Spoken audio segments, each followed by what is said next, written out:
This vlog is about entrepreneur slash developer moving from being an entrepreneur, moving from being a developer to an entrepreneur. I'm just going to read this DM that was sent to me. I think it will be interesting for people, so let me just get into it. Okay, so he continues. Furthermore, I've begun to contemplate going down the more entrepreneurial route. Recently, I received some excellent news that could mean I could get a lot of funding for some of my side projects. Fantastic. So you must have a decent side project if somebody's willing to put some funding down. That's cool. As you're an entrepreneur, what is the most critical advice that you can think of for someone starting out? I've been looking at a lot of content that Google and Udacity have published with regards to how to become an entrepreneur. But of course, a lot of the content seems to be subjective, opinionated, and not to mention how a reasonable amount of the content is based on other people's experiences. Oh, yes. Yeah, he's able to see. That's a good sign. That's a good sign. When you have the mental capacity, the mind to be able to identify that a lot of the stuff out there, a lot of the content out there are by people who've never done it for real themselves.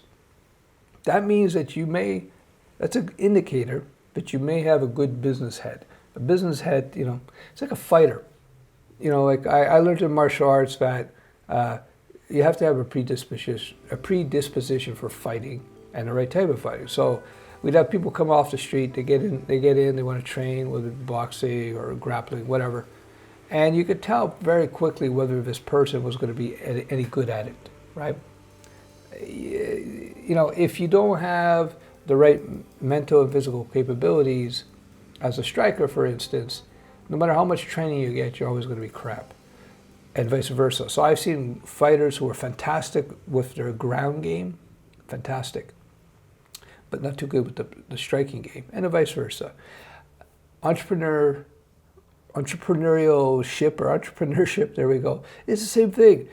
You have to figure out within that context, within being a business person, entrepreneur, where you might shine. You might be great at sales and marketing. You may be, on the other hand, fantastic at process management and just managing operations. I have some friends of mine who are great partners because one is a brilliant marketer and the other is great at operating the business, at making things flow nicely. And neither of them are good at the other person's skills, so they complement each other. As an entrepreneur, you have to figure out where you shine, where you might be best positioned within that role. So he's asking me, what advice would you give? Well, number one, for a beginning entrepreneur, you want to figure out where your talents lie as an entrepreneur, and then either hire in, whether part-time or full-time if you have funding. Hire in talent that takes care of your deficits. Hire people who can do the job that you cannot do. But you have to be honest with yourself. You have to realize where you suck. The big mistake people make is they assume that they can do everything better than everybody else. That's silly. You won't be able to grow your business if you're trying to do every job out there. And I have to tell you, as an entrepreneur, a lot of people have difficulty letting go of that responsibility. I did it first. When I first let go of writing code way back in the day, because I was just so busy, I had to start hiring people to write code for me. It was hard at first because I wanted to do everything. I wanted to write the code, and so slowly, step by step, as I brought people in, as I would train people, I let them take care of things on the periphery of the code base, and eventually I had people just writing the code base where we just talk about architecture and so forth, and I just let them run with it. I do the occasional code inspection, but I let them do their job. So as an entrepreneur, you have to figure out where your talents lie. You have to try to surround yourself in one way or another, whether it be employees or partners or consultants. So they, hire talent that you don't have, and be very, very, very careful with your money. Like the lifeblood of any business is the cash, how much cash you have. And as long as you have cash in the bank, and not your own cash, the company's cash. Don't put all your own money into it and wind up destitute and bankrupt in 3 years. As long as the company has cash, you're in business. And what you're also going to find is that, especially when you're first starting off in a new business, you're probably going to have to pivot quite a few times.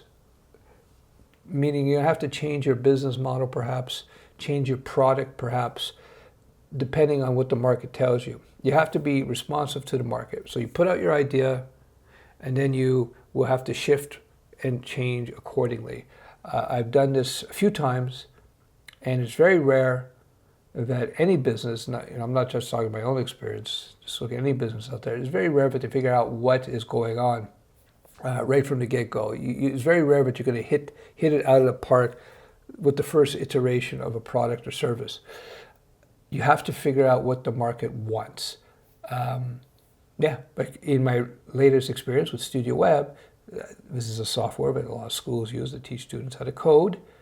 The first version, what I conceived of 7 years ago, it was based on my own experience teaching and so forth.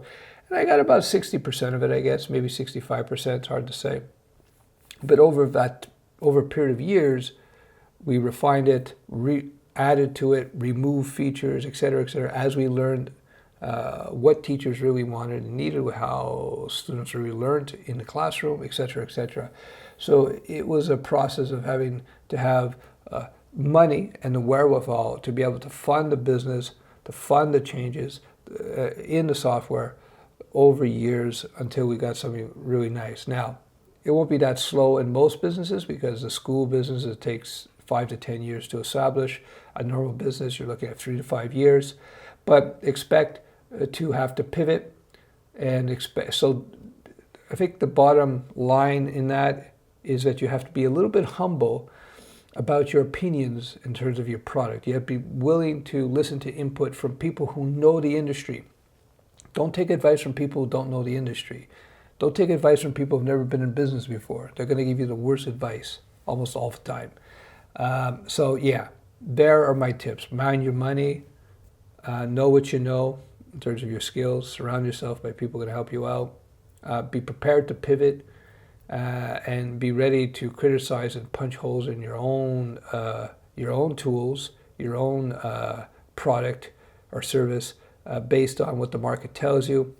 And don't overcomplicate things. Don't try to have this huge, massive vision that requires $10 billion to implement. Start small, start humble, and let the market allow you to grow whatever the idea happens to be. Shameless plug, if you're interested in being a freelancer or an entrepreneur, check my links below. I got my courses. You get audio, so you can listen on the go. You got video, and you got templates with the freelancer course that help you get up and running like this.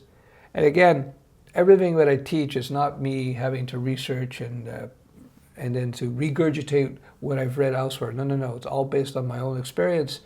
Started my first company when I was 18, so that's about 800 years ago. And I've been a developer and involved in development over 20 years. So it's those decades of experience. I'm almost ashamed to say it. I'm getting really old. The white hair. Those decades of experience goes into my courses, and so they're very effective if you want to speed up the process. All right, thanks again, and sorry for the shameless plug. I had straightened this plant out. I had to unplant it, replant it, made a mess, and look at, I come back from California, look at it. It's all crooked again. I realize how these plants go crooked. If you don't water them, they just lean over. They protest. They lean over. So I'm going to have to unplant, replant again. What a pain. All right, so I straightened that plant up again. This is like the second or third time I've done it, so let's hope it doesn't do it again. So I'm going to spritz them up a little bit. The bird of paradises, they like a lot of water like this. So spritz them up. I swear to God, if this plant bends over again, I'm going to burn it in the fireplace. No, I won't. It's such a nice plant.